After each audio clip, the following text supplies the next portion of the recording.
வணக்கம். மறுபடியும் உங்கள் எல்லாரும் சந்திப்பேங்கிறத நான் நம்மளோட trailer pre release press meet அன்றைக்கே சொன்னேன் நான். அண்ட் ரொம்ப சந்தோஷம் திருப்பி சந்திச்சிருக்கோம். நான் சொன்ன மாதிரி ஆரியன் எனக்கு ரொம்ப ரொம்ப ஸ்பெஷலான படம். முன்னாடி கூட சொன்னேன், என் பையனோட பேர். அண்ட் அதனால் வந்து இந்த படம் மேலே நான் வச்சுருக்கிற நம்பிக்கை ரொம்ப ஜாஸ்தியாகவே இருந்தது. அண்ட் இன்றைக்கி கண்டிப்பாக ஒரு சந்தோஷமாக நான் வந்து பெருமையோடு சொல்கிறேன், விஷ்ணு விஷால் ஹீரோ, விஷ்ணு விஷால் ஸ்டுடியோஸில் நடித்த தொடர்ந்து 3வது படம் வந்து ஒரு ப்ரொடியூசராக எனக்கு சக்ஸஸ்ஃபுல்லான ஃபில்ம்.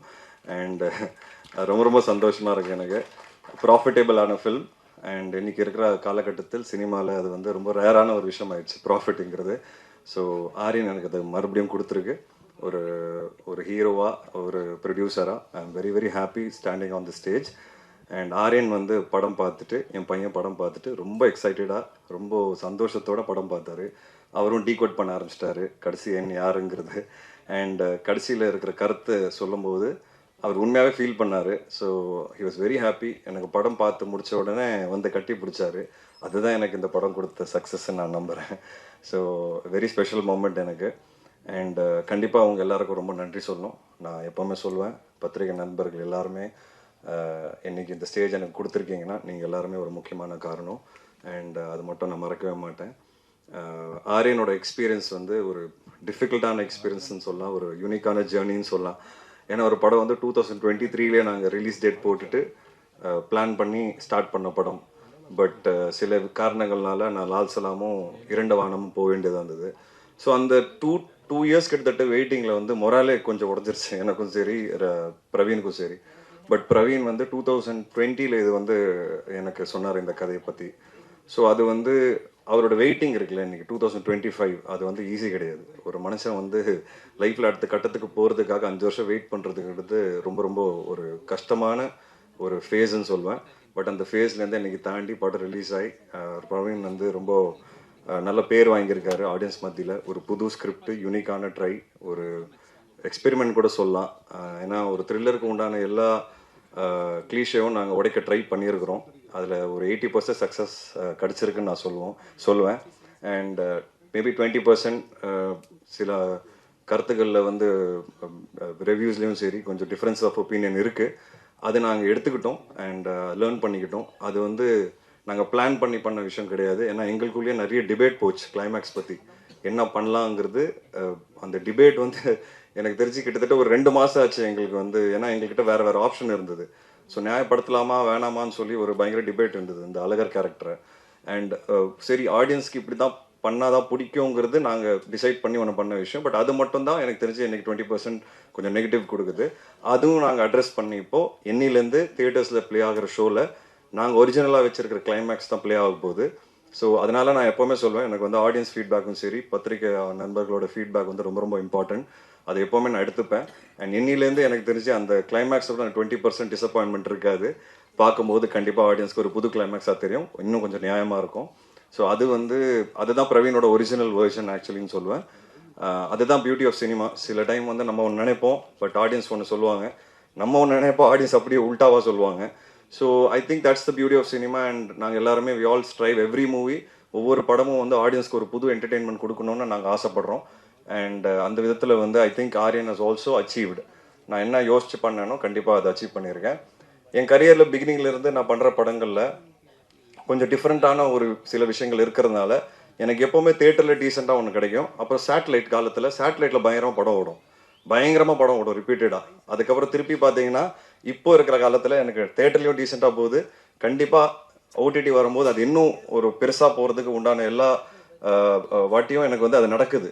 இப்போ எஃப்ஐஆர் வந்து பார்த்தீங்கன்னா தேட்டர்லையும் நல்லா போச்சு, ஓடிடிலையும் பெருசாக போச்சு. கட்டா குஸ்தி தேட்டர்லையும் நல்லா போச்சு, ஓடிடிலையும் மிகப்பெரிய ஹிட் அது. அதே மாதிரி தான் ஆரியனுக்கும் நான் கண்டிப்பாக நடக்கும்னு நான் நம்புகிறேன். ஏன்னா அது it's been a part of my career. ஏன்னா நான் யூனிக்கான படங்கள் பண்ணுறதுனால ஒரு பர்டிகுலரான ஆடியன்ஸ்க்காக தான் போய் செட் ஆகுது. கமர்ஷியலான படங்கள் பண்ணும்போது அது எல்லாருக்கும் போய் செட் ஆகும். ஸோ இப்போ கட்டா குஸ்தி 2 பார்த்தீங்கன்னா அடுத்த வாட்டி ரிலீஸ் அப்போ எனக்கு தெரிஞ்சு தேட்டர்லேயும் அதுக்கு ஒரு பயங்கர ரிசப்ஷன் இருக்கும். பட் அந்த விதத்தில் Aryan also I'm very confident. ஓடிடியில் போனதுக்கப்புறம் இன்னும் பெரிய சக்ஸஸாக இருக்கும்.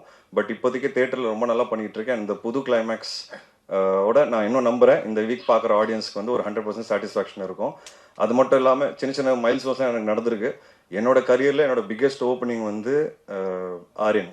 ஸோ அதுவே எனக்கு ரொம்ப சந்தோஷமான விஷயம். அண்ட் நான் பிஸ்னஸ் வைஸாக ஒரு ப்ரொடியூசராக கேட்டிங்கன்னா நான் வந்து நிறைய ஓப்பனாக தான் பேசுவேன். ஸோ எனக்கு வந்து எஃப்ஐஆருக்கும் கட்டா குஸ்திக்கு நடுவில் தான் இந்த படத்தோட பிஸ்னஸ் போய் நின்று இருக்கு. அண்ட் இன்னும் 1-2 அவென்யூஸ் இருக்குது. சேட்டலைட்லாம் போக ஆரம்பிச்சிச்சு. So very happy about that. And இதெல்லாம் எனக்கு புதுசாக நடந்திருக்கு.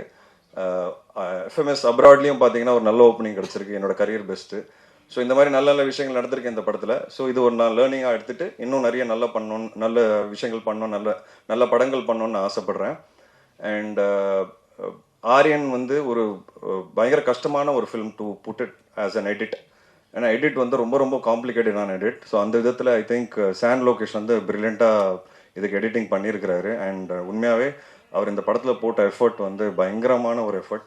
ஏன்னா ரொம்ப screen play orient film. And I think Shaan has done a brilliant job at it. Congrat Shaan, very happy to work with you. And பாவம் நிறைய ட்ரபிள் பண்ணியிருக்கேன், லேட் நைட்டு நிறைய டிஸ்கஷன்ஸ் போயிருக்கு. And you have been very humble, very என்ன சொல்கிறது, பயங்கர hard work போட்டிருக்கீங்க இந்த படத்தில். உங்கள் மொத்த டீமுக்கும் தேங்க்ஸ். அண்ட் ஜிப்ரான் சார் கடைசியாக படத்துக்குள்ளே வந்தார்.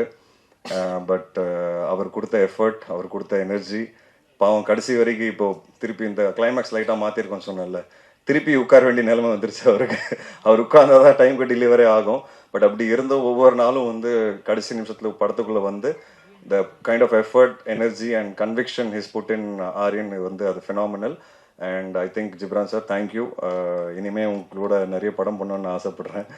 And Manasa, it was wonderful acting alongside, and I really am happy that you've liked the movie, and I think the screen presence is really good. Screen presence romba nalla irukku, and I wish and pray that you get more movies across all languages, especially Tamil. Shraddha, it's been great experience acting alongside you. I think நான் நடிச்சதுலே one of my most favorite heroines Shraddhaன்னு சொல்லலாம். ரொம்ப கம்ஃபர்டபுளான ஒரு experience அவங்களோட ஸ்பாட்டில், whether it was பர்ஃபார்மன்ஸாக இருக்கட்டும், as a ப்ரொடியூசரும் கூட பயங்கரமான ஒரு நல்ல ஜேர்னி அவங்களோட. And she's been very sportive. And interviews பண்ணும்போது தான் we had a lot of fun. We spoke a lot about cinema. And எனக்கு முந்தினத்து கூட சொல்லியிருந்தாங்க, ஏதாவது ஒரு டிஃப்ரெண்ட்டாக பண்ணிகிட்டே இருக்கிற, ஐ ரியலி லைக் தட் ஆஸ்பெக்ட்னாங்க. இது ஒரு முயற்சி தான். ஏன்னா நான் டிஃப்ரெண்ட்டாக இல்லைனா காணாமல் போயிருப்பேன்னு நினைக்கிறேன். ஏதோ ஒரு சின்ன டிஃப்ரெண்ட்டான விஷயங்கள் பண்ணுறதுனால தான் இங்கே சஸ்டெயின் ஆகி சர்வ் ஆகிட்டு இருக்கேன். அண்ட் இன்றைக்கி வந்து சக்ஸஸ்ஃபுல்லாக 25வது படத்தை நோக்கி போயிட்டுருக்குறேன். அது ஈஸி கிடையாது. அண்ட் ஆஸ் அ ப்ரொடியூசர் இங்கே சர்வைவ் ஆகிறது ரொம்ப ரொம்ப கஷ்டம். அது ரெண்டுமே ஐ திங்க் சம்வேர் எனக்கு ஏதோ நடந்துகிட்ருக்கு. அதுக்கு முக்கியமான காரணம் ஆடியன்ஸ் அண்ட் நீங்கள் எல்லாருமே தான். அண்ட் நெக்ஸ்ட் செல்வா சார், அவரை பற்றி நான் எவ்வளோ சொன்னாலும் கம்மி. நான் வந்து ஒரு ப்ரொடியூசராக ரொம்ப ஹாப்பியாக இருந்தேன் அவர் வந்து நம்ம படத்தில் நடிக்க போகிறாருன்னு. நான் ப்ரொடியூஸ் பண்ணி, அண்ட் அதே சமயத்தில் as an actor I think அவர் ஃபெனாமினலான ஜாப் ப்ளே பண்ணியிருக்காரு. ஒரு சைக்கோவாக ப்ளே பண்ணுறதுங்கிறது அது ஒரு பர்ஃபார்மன்ஸ் ஒன்று தேவைப்படும். அது ஒரு டிப்பிக்கலான பர்ஃபார்மன்ஸ். ஆனால் சார் வந்து ரொம்ப அண்டர் பர்ஃபார்ம் பண்ணி அந்த கேரக்டரை வித்தியாசமாக ப்ரெசென்ட் பண்ணணும்னு சொல்லி நமக்கு பொதுவாக இதுதான் சைக்கோன்னு நமக்கு ஒரு பாடி லாங்குவேஜில் நமக்கு ஒரு பர்செப்ஷன் இருக்கும். அந்த பர்செப்ஷனை வந்து அவ்வளோ அழகாக இந்த படத்தில் உடைச்சிருக்கிறாரு. அது வந்து ஐ திங்க் அவரோட பாடி லாங்குவேஜ் இந்த படத்துக்கு ஒரு பெரிய ப்ளஸ். அண்ட் நான் வந்து இந்த கேரக்டர் இப்படி தான் பார்த்தேன். அண்ட் அவர் வந்து ரொம்ப நல்லா பண்ணியிருக்கிறாரு. அண்ட் அதுதான் புது விஷயமா இருந்தது இந்த படத்தில். ஸோ செல்வா சார் கேரக்டர் தான் இந்த படத்தோட ஹைலைட். அண்ட் ஏன்னா அப்படி பார்த்தீங்கன்னா பொதுவாக இருக்கிற ஆக்சுவலாக நான் வந்து ஏன் சைக்கோஸ் பற்றி எனக்கு ரொம்ப நல்லா தெரியும் அப்படின்னா, நான் ராட்சசன் படத்துக்காக நிறைய ரிசர்ச் பண்ணியிருக்கிறேன். ஸோ நிறைய டீட்டெயிலிங் படிச்சிருக்கிறேன், நிறைய பேப்பர் கட்டிங்ஸ், நிறைய ஆர்டிகல்ஸ் படிச்சிருக்கிறேன் உண்மையான சைக்கோஸ் பற்றி. அவங்க வந்து ரொம்ப ரொம்ப சாதாரணமாக தான் இருப்பாங்க. உங்களுக்கு பக்கத்தில் ஒரு சைக்கோ இருக்கானு உங்களுக்கு தெரியவே தெரியாது. அப்படிப்பட்ட ஒரு பாடி லாங்குவேஜ் தான் அவங்களுக்கு இருக்கும். ஆனால் நம்ம சினிமாவில் பார்த்த சைக்கோஸ் வந்து கொஞ்சம் எக்ஸாஜிரேட்டடாக தான் வந்து பார்த்துருக்குறோம். ஏன்னா அது ஒரு சினிமாட்டிக் லிபர்ட்டி. இந்த படத்தில் சார் ப்ளே பண்ண விதம் உண்மையாகவே சொல்கிறேன், நான் என்னென்ன படித்தனோ சைக்கோஸ் பற்றி அந்த பாடி லாங்குவேஜ் தான் ப்ளே பண்ணியிருக்கிறாரு. அண்ட் இன்னொன்று சைக்கோஸோட ரொம்ப வித்தியாசமான விஷயம் என்னென்னா, வித்தியாசம் இல்லை, அது அவங்கள பொறுத்த வரைக்கும் அவங்க பண்ணுறது நியாயம். அது வந்து அவங்களுக்கு மட்டும்தான் அது தெரியும். அது உங்களை பிலீவ் பண்ண வைப்பாங்க. அவங்க பண்ணுறது ரைட்டுங்கிறது உங்களை பிலீவ் பண்ண வைப்பாங்க. அதுதான் சைக்கோஸோட முக்கியமான ஒரு சைக்காலஜிக்கலாக இருக்கிற விஷயம். அதுதான் நாங்கள் இந்த படத்தில் ட்ரை பண்ணியிருக்கோம். அண்ட் அந்த விதத்தில் I think as an actor, as a producer, அந்த கதை கேட்கும்போது இந்த கேரக்டர் இப்படி வரணும்னு நினச்சனோ அது வந்து செல்வா சார் வந்து 2000% கொடுத்துருக்கிறாரு. So I'm very very happy Selva sir, thank you so much. And நீங்கள் எனக்கு கொடுக்குற encouragement as a producer as an actor வந்து I just can tell you. It's உங்ககிட்ட இருந்து வரும்போது எனக்கு ரொம்ப ரொம்ப ஓவர்வெல்மிங்காக இருக்குது sir. Thank you so much. And Praveen, I've had a great journey with you. I hope the delay that I put in your life because of my other commitments, I'm sorry about that. And I hope that இதுக்கப்புறம் உங்களுக்கு எந்த delay இல்லாமல் அடுத்த படம் உடனே நடக்கணுங்கிறது நான் வேண்டிக்கிறேன். And my entire team, Shravanti, Sid, Guna, Sitaraman uncle, I thank all of you. You have been my biggest pillars. ரொம்ப சந்தோஷம் to have worked with you all. And என்னோட டிஸ்ட்ரிபியூட்டர்ஸ் செண்பகமூர்த்தி சார், ராஜா, அதுக்கப்புறம் Wayfarer films Dulquer, and KRG, and Karthik Gowda, and all of them I'm really happy. And இப்போ தெலுங்குல பார்த்தீங்கன்னா Sreshth movies வந்து படம் release பண்ணுறாங்க on November 7th. So I'm looking forward to it. So இந்த புது கிளைமேக்ஸோட தான் நாங்கள் தெலுங்குல ரிலீஸ் பண்ண போகிறோம். ஸோ நான் ரொம்ப எக்ஸைட்டடாக இருக்கேன் இது புது கிளைமேக்ஸ் எப்படி ரிசீவ் பண்ணுவாங்கன்னு. And it's been an exciting journey. And going forward, Vishnu Shah Studios is continuing to produce films and good films. Again, unique attempts try பண்ணுறேன். என்னோட அடுத்த படம் வந்து கட்டாக்ஸ் 2 ஆல்ரெடி ஷூட்டிங் போயிட்டுருக்கு. அடுத்தது வந்து என்னோட பிரதரோட அடுத்த ஃபில்மோட பூஜை போட்டாச்சு. ரொம்ப சீக்கிரம் அனௌன்ஸ் பண்ணுவோம். So that's my next film. And then வந்து அருண்ராஜ் காமராஜோட ஒரு படம் அது ஸ்டார்ட் பண்ண போகிறோம். இதுதான் வந்து confirm line up. So I will come with more details soon. And thank you for supporting me continuously. And again நான் இது வந்து பதிவு பண்ணணும்னு ஆசைப்பட்றேன். 3 இயர்ஸ்க்கு அப்புறம் நான் ஸ்க்ரீனுக்கு வரேன் ஒரு சோலோ ஹீரோவா. 3 இயர்ஸ்க்கு அப்புறமா என்னைக்கு வந்து ஆடியன்ஸ் எனக்கு கொடுத்த அன்பு இந்த ஓப்பனிங் வீக்கெண்டில் சூப்பரான ஒரு அன்பு. நான் எதிர்பார்க்கல, ரொம்ப பயந்தேன் என்னை ஞாபகம் வச்சுருப்பாங்களா இல்லை தேட்டருக்குள்ளே வருவாங்க நான். But the kind of reception I've received in the last 3 days is amazing. And நான் ஃபீட்பேக்ஸும் எடுத்துட்டேன். I will work on it. I try to be a better individual, better film maker and a better actor. Thank you so much. Thank you.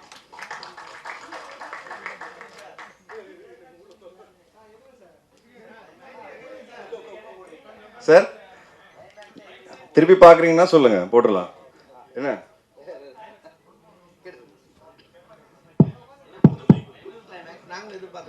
கண்டிப்பா sir, நீங்க எப்போ பார்க்கலாம். நீங்க சொல்லுங்க எப்போ பார்க்குறீங்க. இல்ல பார்க்கலாம், தாராளமா எப்போ வேணா சொல்லுங்க, பார்த்துடலாம். இல்ல நீங்க ஃபர்ஸ்டே அந்த கிளைமேக்ஸ் வச்சிருக்கலாம்ல. ஒருவேளை நீங்க வந்து டைரக்ஷன்ல வந்து தலையிட்டனால, ப்ரொடியூசரா இருந்து உள்ள வந்தனால அந்த கிளைமேக்ஸ் மாத்தி இருந்தீங்களா? அது என்ன?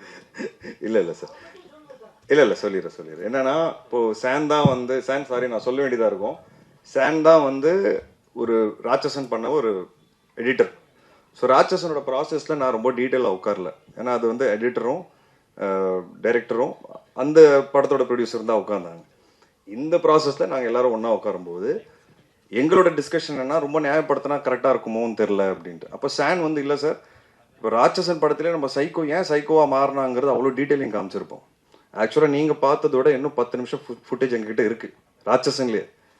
அதுக்கப்புறம் நாங்கள் டிசைட் பண்ணி ரொம்ப நியாயப்படுத்திட்டா அவன் பண்ணது ரைட் ஆகிடும், அதனால அது வேணாம் அப்படின்னு சொல்லி நாங்கள் டிசைட் பண்ணி அந்த 10 minutes வந்து குறைக்கிறதுக்கு நான் ராம் கிட்ட 3 மாதம் பேசியிருக்கேன் ஃபோனில். இப்போ அந்த டிசிஷன் ரைட்டாக தானே போச்சு. 3 months எனக்கு நல்ல ஞாபகம் இருக்குது. நான் வெளியூர்லலாம் இருக்கும்போது டெய்லி அவருக்கு ஃபோன் அடிப்பேன். ராம் அந்த இடத்துல அந்த 10 நிமிஷம் மட்டும் பார்த்துக்கோங்க, 10 நிமிஷம் மட்டும் பார்த்துக்கோங்க.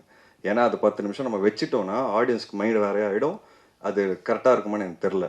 ஏன்னா அங்கே சைக்கோ பண்ணுறது ராங் அப்படின்னு நமக்கு தெரியுது. இந்த படத்தை பொறுத்த வரைக்கும் அந்த கேரக்டர் சொல்கிற வர விஷயம் வந்து ரொம்ப ரைட்டாக இருந்தது. நியாயமாக பார்த்தா இப்போ நீங்கள் எல்லாரும் உட்காந்துருக்கீங்க, நீங்களும் தேங்க்லெஸ் ஜாப்ல தான் இருக்கீங்க. அதை அப்ரிஷியேட் பண்ணுறாங்களா யாராவது? எனக்கு தெரிஞ்சு இல்லை. அவ்வளோதான் நான் சொல்ல வந்த ஆசையே எனக்கு. இல்லை. ஸோ அதை தான் வந்து நான் சொல்லணும்னு ஆசைப்பட்டேன். ஏன்னா நிறைய தேங்க்லெஸ் ஜாப் இந்த சொசைட்டியில் இருக்குது. அந்த விஷயத்தை அட்ரஸ் பண்ணணும் அப்படின்னு நான் நினச்சேன். ஸோ அப்போது அந்த கேரக்டர் சொல்கிற விஷயம் வந்து ரைட்டாக தானே இருக்குது. அப்போது இது நியாயப்படுத்தலாமா நியாயப்படுத்த வேணாமாங்கிற ஒரு டிஸ்கஷன் தான் எங்களுக்குள்ளே போச்சு. அப்போது இல்லை இது ஓரளவுக்கு நியாயப்படுத்தினா தான் இது கரெக்டாக இருக்கும், இல்லை அப்படின்னா இது ராங் ஆகிடுமோ அப்படின்னு ஒரு பயம்தான். அது நாங்கள் படம் போட்டு காமிக்காமலாம் இல்லை, நான் நிறைய பேருக்கு படம் போட்டு காமிச்சேன். யாருமே அந்த விஷயத்தை பற்றி என்கிட்ட சொல்ல. அது வந்து ரிலீஸ்க்கு அப்புறமா தான் அது வந்து வெளிப்படையாக வந்தது. ஸோ இதுதான் எங்களோட தாட். அண்ட் இப்போது நான் எப்போவுமே சொல்லுவேன், சினிமா கலெக்டிவ் டிசிஷன். இப்போ நீங்கள் சொன்னீங்க நான் தலையிட்டேன் அதனால மாறிச்சோ, அப்போ ராட்சசன்லேருந்து நான் பேசினேன் 10 நிமிஷம். இப்போ சில விஷயங்கள் ரைட்டாக போகும், சில விஷயங்கள் ராங்காக போகும். அது நம்ம கையில் இல்லை. இது ஒரு கலெக்டிவ் டிசிஷன் தான். பட் அது உடனே புரிஞ்சுக்கிட்டு அது ஏன்னா எங்ககிட்ட ஆல்ரெடி இருந்தது. எங்களுக்கு இப்போ நாங்கள் மாத்துறது ஒன்றுமே கிடையாது. 5 நிமிஷம் விஷயத்தில் நாங்கள் ஒரு 2-2.5 நிமிஷம் குறைச்சிருக்கோம். எவ்வளோ minutes exactly? Sorry, 3 minutes, 3 to 4 minutes நாங்கள் குறைச்சிருக்கோம். ஸோ அதோட இம்பேக்ட் உங்களுக்கு வேறையாக இருக்கும். ஆனால் இப்போவும் நான் என்ன சொல்லணும்னா, ஐ மீன் நாங்கள் எல்லாரும் என்ன சொல்லணும்னு ஆசைப்பட்டோமோ அது இருக்குது. தேங்க்லெஸ் ஜாப் சிலது இருக்குது நம்ம சொசைட்டியில் அப்படிங்கிறது நாங்கள் சொல்கிறோம், இப்போவும் சொல்கிறோம். அதை நாங்கள் மாற்றலை. அது யார் சொல்கிறாங்க, எப்படி சொல்கிறாங்கன்னு அந்த விதத்தை மட்டும் தான் மாற்றிருக்கோம். ஸோ இதுதான் நான் சொல்லணும்னு ஆசைப்பட்றேன். அது மாதிரி இந்த ராங் ஆகிடுமோன்னு சொன்னீங்க. ஆனால் இந்த மாதிரி டைரக்டரோட இதுக்குள்ளார நீங்கள் ஒரு ப்ரொடியூசராக தலையிட்டீங்களா, ஹீரோவாக தலையிட்டீங்களா? அதான் சார் நான் சொன்னேன் சார், தலையிடுறதுங்கிறது நீங்கள் அது அப்படி பார்க்கலாம். என்னை பொறுத்த வரைக்கும் இப்போது தலையிடலை அப்படின்னா நிறைய சினிமா நீங்கள் பார்த்துட்ருக்கீங்க. எல்லா சினிமா ஹிட் ஆகுதான் நான் தலையிடாது உங்களுக்கு. அப்படி கிடையாது. நான் சினிமாவை பொறுப்பு எடுத்துக்கணும்னு நினைப்பேன் ஒரு ஹீரோவா. அது ஏன் ப்ரொடக்ஷன் மட்டும் இல்லை, நான் எங்கே பண்ணுறேனோ அங்கே நான் இது என்னோட பொறுப்பும் சேர்த்து இதில் இருக்குங்கிறத நான் நம்புவேன்.